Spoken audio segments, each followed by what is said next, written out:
This is another pendant I had designed by me and printed by Shapeways. I call this one 69 with balls because it's sort of a 6 and a 9 shape. It actually goes in like a figure of 8, so there's like 2 half spirals.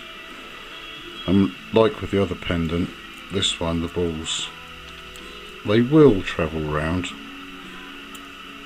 but they are a bit sticky. It's a bit tight for them.